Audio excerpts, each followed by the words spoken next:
Sobrang di ko pa mapaniwala. Maraming salamat sa suporta at sana patuloy yung suporta niyo sa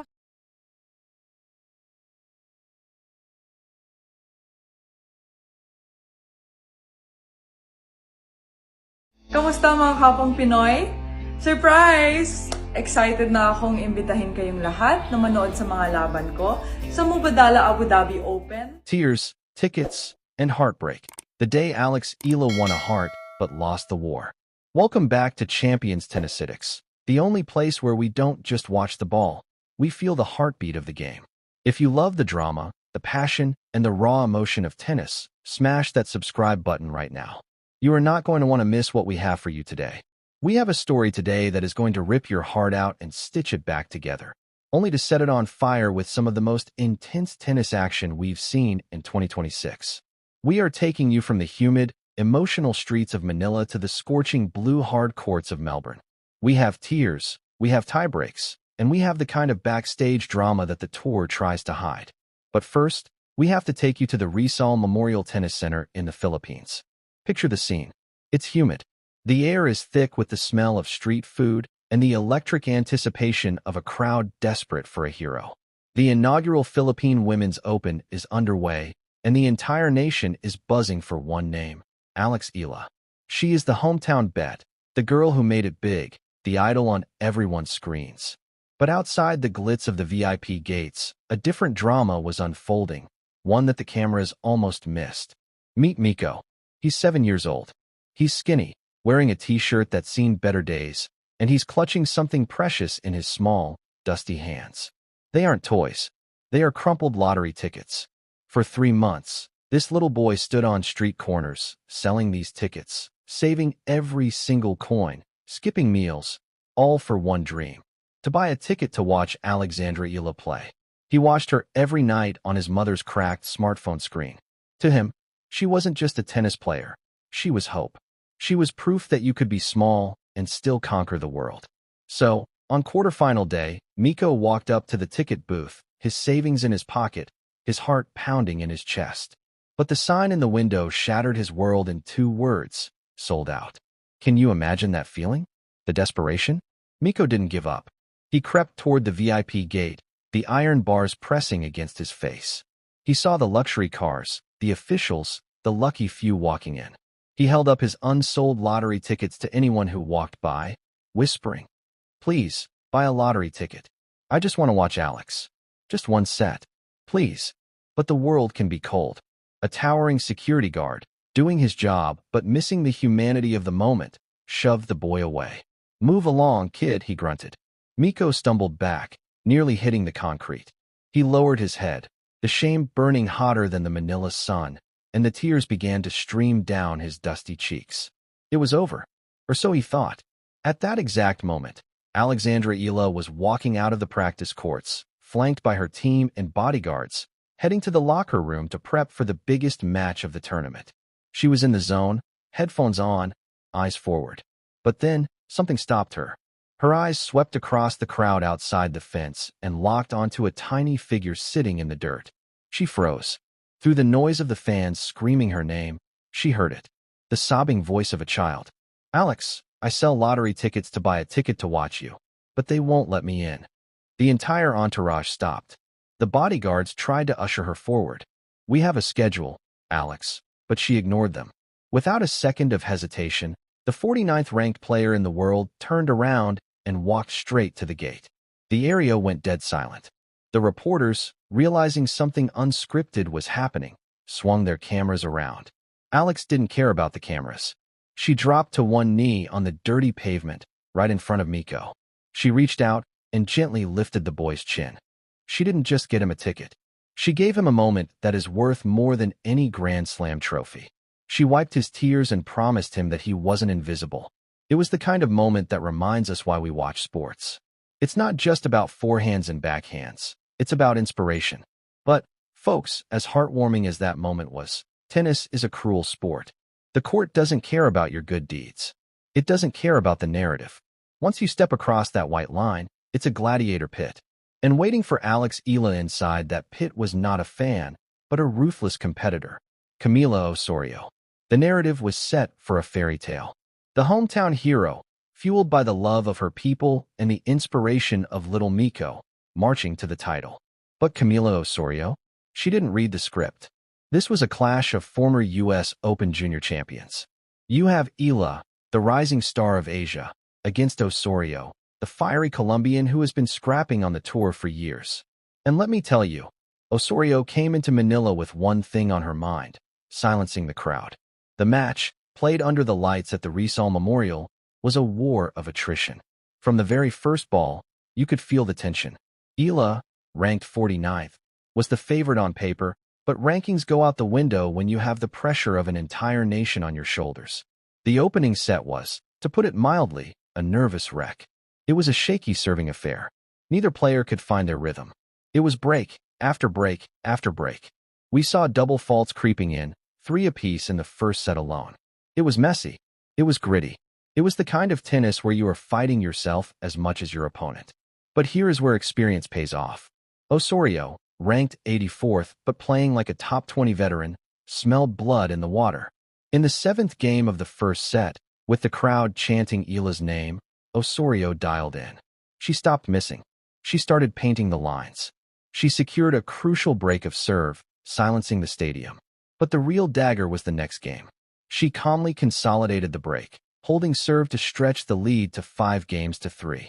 That was the separation she needed. Eala fought back, but the damage was done. Osorio took the first set 6-4. The air went out of the stadium. You could feel the anxiety.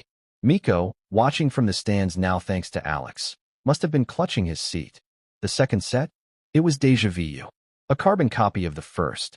Osorio and Eala continued to trade breaks like they were trading gossip. Through the opening 4 games, neither woman could hold serve. It was a street fight. We reached 4 games all. 8 games played, 3 breaks each. It was dead even. This was the moment for Eala to step up, to use that hometown energy, to channel the emotion of the day. But the pressure, it's a heavy thing. Osorio, cool as a cucumber, struck when it mattered most. In the 9th game, she unleashed a barrage of deep returns, pushing Eala onto her back foot. Breakpoint. Match-defining moment. Osorio converted. Serving for the match at 5-4, Osorio didn't blink. She served it out with the confidence of a champion, sealing the match 6-4, 6-4. The dream was over. The fairy tale ended in the quarterfinals. Let's look at the numbers, because they tell the story of why Eala lost this match. It was incredibly close. On second serve winners, they were dead even at 50%. So, when the rally started on a neutral ball, they were matched. But the difference? The first serve. Osorio was simply more efficient. She converted 59% of her first serve points into winners. Eala? She struggled at 51%.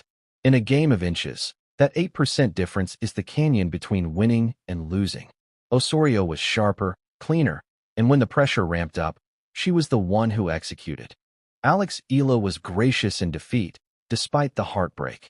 Sayang, hindi pumesa nayon sa level pero ang importante nandito ako sa Manila, sa Pilipinas, nandito ang WTA. She told the press, fighting back tears again. I really hope you guys get inspired and learn to love tennis. I hope it grows because I love tennis so much. I'm so lucky to be able to share this experience and this journey with all of you. Class act. Pure class. She's now heading to the WTA 500 Abu Dhabi Open, and you better believe she's going to come back hungry. As for Osorio, she marches on to face Solana Sierra in the semis. But while Manila was drowning in tears, Melbourne was drowning in sweat and drama. We are in the business end of the 2026 Australian Open, and if you thought the drama was limited to the Philippines, you are dead wrong. We have our women's final locked in, and it is a blockbuster. It is a rematch of the 2023 Classic. It is fire versus ice. It is Aryna Sabalenka versus Elena Rybakina. But the road to get there? It was absolute torture, specifically for Jessica Pegula. Oh, Jessica, the billionaire's daughter who has been trying to shake off the curse of the quarterfinals for years. She finally made the semis. She was playing great tennis. She was up against Elena Rybakina, the ice queen herself. This match was mostly one-way traffic until it wasn't. Rybakina, the number 5 seed, was dominating Pegula, the number 6 seed. She took the first set 6-3. She had match points. Plural. 3 match points on Pegula's serve. It looked done and dusted. But then, the wheels started to wobble. Rybakina, usually so stoic, got tight. She missed the match points. Then, serving for the match, she got broken. Twice. The crowd was going insane.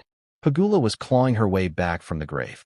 Sometimes when you're on the brink of losing everything, you get a little clarity because you're kind of just like, screw it. I'm just going to try and stay in this, Pegula said later. And stay in it she did. They went to a tiebreaker in the second set. And folks, this wasn't just a tiebreaker. It was a psychological thriller. Pegula had 2 set points. She was on the verge of forcing a decider. Rybakina admitted later she was having flashbacks to the 2024 Australian Open. Remember that? When she lost that historic 22-20 tiebreak to Anna Blinkova, the longest in Grand Slam history? She was seeing ghosts. Really, really stressful, Rybakina said. You could see it in her eyes. But champions find a way. After 29 grueling minutes since her first match point, Rybakina finally clinched it. 7-6 in the second tiebreaker. She survived. I'm proud no matter the situation. It got very tight. I stayed there, she said. It wasn't pretty, but it was a win. On the other side of the draw, it was pure power. Aryna Sabalenka, the Tiger, the world number 1, absolutely dismantled Elena Svitolina. Svitolina, the Ukrainian warrior, has been the sentimental favorite, playing for her country, playing as a mother. But Sabalenka? She was in no mood for sentimentality. She overpowered Svitolina 6-2, 6-3. It was a masterclass in aggressive tennis. Sabalenka is now 1 win away from her 3rd Australian Open title in 4 years. That is dominance, folks. That is a dynasty in the making. So, the stage is set for Saturday. Sabalenka versus Rybakina. Remember the 2023 final? Sabalenka came back from a set down to win her first major. It was a slugfest. Rybakina hasn't forgotten. She beat Sabalenka at the WTA finals in November to scoop up that record $5.2 million paycheck, so she knows she can do it. It was a great battle, Rybakina said of that 2023 final. In the end, she played a bit better and it was well-deserved. I want to enjoy the final, and hopefully I can serve better than today. She's going to need to serve better. If she gives Sabalenka the kind of chances she gave Pegula, this final will be over in an hour. What makes this matchup so intriguing is that Sinner doesn't play like a young player intimidated by the moment. He steps on the court believing he can win, and he has the game to back it up. His forehand is a weapon, his movement is exceptional, and he's shown he can handle pressure. Djokovic will test him in every way possible, physically, mentally, tactically. He'll make him play extra balls. He'll change the rhythm. He'll exploit any weakness. But if Sinner can match him, if he can stay aggressive and trust his game, he has a real chance to advance. The other semifinal between Alcaraz and Zverev also carries significant weight. Alcaraz, the Spanish prodigy who has already won major titles, against Zverev, the German who has been knocking on the door for years. Zverev has been to Grand Slam finals before, but hasn't broken through. He's talented enough to win, but can he handle the pressure? Alcaraz, despite his youth, has already proven he thrives in big moments. He plays with joy, with freedom, with an attacking style that's breathtaking to watch.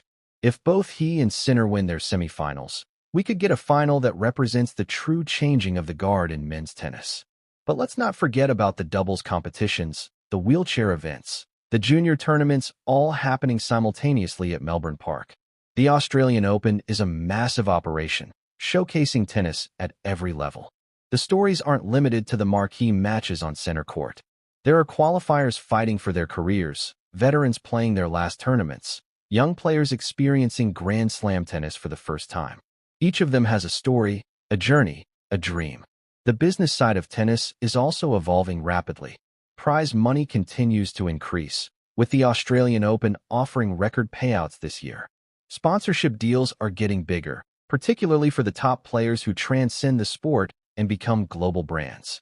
The streaming landscape is changing how fans consume tennis, with more options than ever to watch matches. Social media has given players direct access to their fans, allowing them to build personal brands independent of traditional media. But with all this growth comes challenges. The tour schedule is grueling, with players expected to compete nearly year-round if they want to maintain their rankings. Injuries are common, burnout is real, and the mental health toll is significant. The sport is having important conversations about how to make the tour more sustainable, how to protect player welfare, while also meeting the demands of tournaments, sponsors, and fans. The emergence of Saudi Arabia as a major player in tennis funding is controversial. The introduction of big-money exhibition events has created tension, with some players criticizing the sports washing aspect while others argue that the funding is helping grow the game. It's a complex issue without easy answers, and it's one that will continue to generate debate in the tennis community. Technology is also changing the game. Hawkeye has been a staple for years, but now we're seeing even more sophisticated analytics, biomechanical analysis, and training tools. Players have access to data about their opponents that previous generations could never have imagined. The serve patterns, the preferred shot selections, the tendencies under pressure, it's all quantifiable now. But tennis remains fundamentally a human endeavor. All the data in the world can't replace heart, determination, and the ability to perform when it matters most. As we look ahead to the rest of the season, the clay court swing will be fascinating. Roland Garros is always special, and this year's edition could be wide open. Can Alcaraz defend his title? Will Djokovic add to his record? Can someone from the next generation break through? The women's draw at the French Open is equally unpredictable. Swiatek is the favorite on clay, but we've seen upsets before. The red dirt rewards patience, strategy, and mental toughness. It's a different test than the hard courts of Melbourne. Wimbledon will follow, bringing its own unique pressures and traditions. The grass courts favor big servers and players who can volley, creating matchups and styles we don't see as much on other surfaces. Then comes the hard court summer, culminating in the US Open in New York. Each Grand Slam has its own character, its own challenges, its own champions. But right now, in this moment, we're focused on Melbourne and Manila. We're thinking about Miko in the stands, watching his hero battle even if she couldn't get the win. We're thinking about Pegula's heartbreak, Rybakina's relief, Sabalenka's dominance. We're thinking about Coco's tears in the tunnel and the debate about privacy and access. We're thinking about Djokovic's quest for one more title, Sinner's hunger to prove himself, and all the storylines that make tennis endlessly compelling. This is why we watch. Not just for the winners, though we celebrate them. Not just for the perfect shots, though we marvel at them. We watch for the full spectrum of human experience on display, the triumph and the heartbreak, the kindness and the competition, the moments of grace and the moments of struggle. Tennis gives us all of it, distilled into a contest played out on a rectangular court with a net in the middle. Eala will have more chances. She's young, she's talented, and she's proven she has the heart of a champion. The loss in Manila hurts, but it's not the end of her story, it's just a chapter. She'll learn from it, grow from it, and come back stronger. That's what champions do. Osorio earned her victory through superior play in the key moments, and she deserves credit for maintaining her composure in a hostile environment. Both players showed us something valuable about the nature of competition and the resilience required to succeed at this level. As the Australian Open reaches its climax and players around the world prepare for the next event, we're reminded that tennis never stops. The tour moves on, the rankings shift, new stars emerge while veterans fade. But the essence of the sport remains constant. Two players, a ball, a court, and the eternal question of who wants it more on that particular day. Everything else, the rankings, the prize money, the fame, it all flows from that fundamental contest of skill and will. So here we are, at the end of an extraordinary week in tennis. We've laughed, we've cried, we've been inspired, and we've been disappointed. We've seen the best of humanity in a 7-year-old boy's dream and a champion's kindness. We've seen the cruelty of competition when dreams die in the quarterfinals. We've debated privacy and access. We've marveled at athletic excellence. And we've been reminded why we fell in love with this beautiful, brutal, unforgiving, inspiring sport in the first place. I want to hear from you guys in the comments. Was Eala's moment with Miko the best sportsmanship you've seen this year? Or are you focused on the tennis? Who wins the Australian Open final? Does Rybakina get her revenge? Or does Sabalenka cement her dynasty? What about the men? Can Sinner finally break through against Djokovic? Or does the old king have one more masterpiece in him? Alex, after a terrific year last year, how does it feel to be making your main draw debut at Melbourne? It feels great. I'm super excited.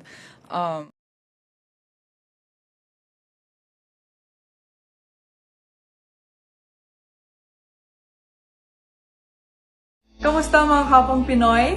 Surprise! Excited na akong imbitahin kayong lahat na manood sa mga laban ko sa Mubadala Abu Dhabi